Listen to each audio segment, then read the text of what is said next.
तो hello everyone, कैसे हो दोस्तों। मैं हूं कौशल कुमार, छत्तीसगढ़ से। मुझे बोलते हैं के राजा के नाम से जाना जाता हूं।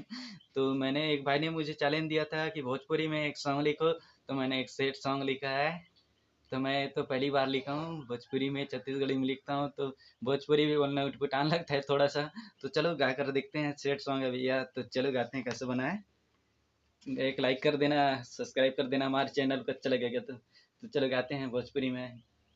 केकरा से दिल लगावत हो मोर सैया हो, दिल में बसा के कहाँ जावत हो। फूले फुलवारी बगिया के फूल, तोहरा बिना जिया नहीं है सकल मोरी बगिया के फूल। केकरा से दिल लगावत हो।